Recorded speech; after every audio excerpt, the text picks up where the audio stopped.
Ассаламу алейкум, урматтуу бекенdeşler, урматтуу жарнама кейч каналынын көрүүчүлөрү, саламатсыздарбы? Бүгүн 18 январь 2021 жолдо барасам, ушул жерде мусорларды көрүп, мусорлар көзгө түшүп калды, анан камерага тартып коюшту чечтик. Туугандар, ушундай мусорларды талааларга ыргытпайлы, адырларга. Ушул адырдын жээгинде кимдир бирөөлөр ушул жерге мусорларды алып келип таштап кетишиптир. Бул жагында көрүстөн бар. Бул жагы 30 адыр жана Кара Дөбө айылдарына кеткен жол. Ушул жерден бир 500 метр барганда Кара Дөбө айылына кирип барат.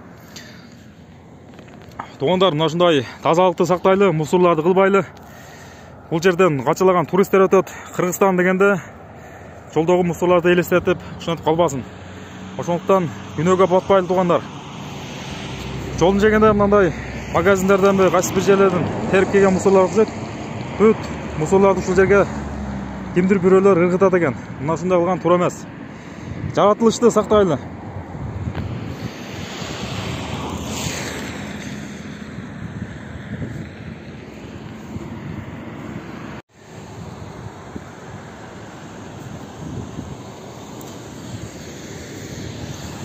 Көпүрөнүн жээгинде да аябагандай көп мусорлар бар экен. Бул жерден дарыя суу агып жатат, таза суу. Бул жакта жалаң мусор.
Но опять же не всех. К сожалению, долбоящеров у нас очень много. Но опять же меня очень сильно напрягает вопрос, допустим, мусора.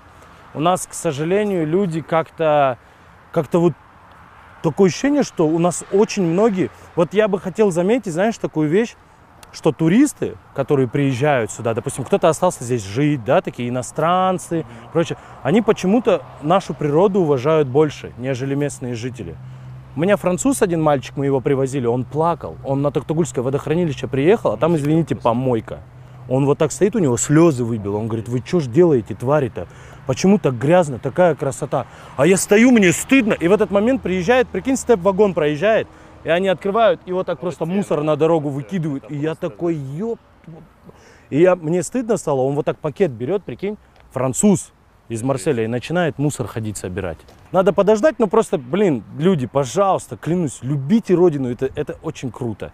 Это очень круто любить свою родину. Делайте замечания, не бойтесь, даже если это ваш родственник. Скажите, там, бутылку из окна выкинул, останови машину, скажи, что ты делаешь? Это же наша страна, давай ее любить.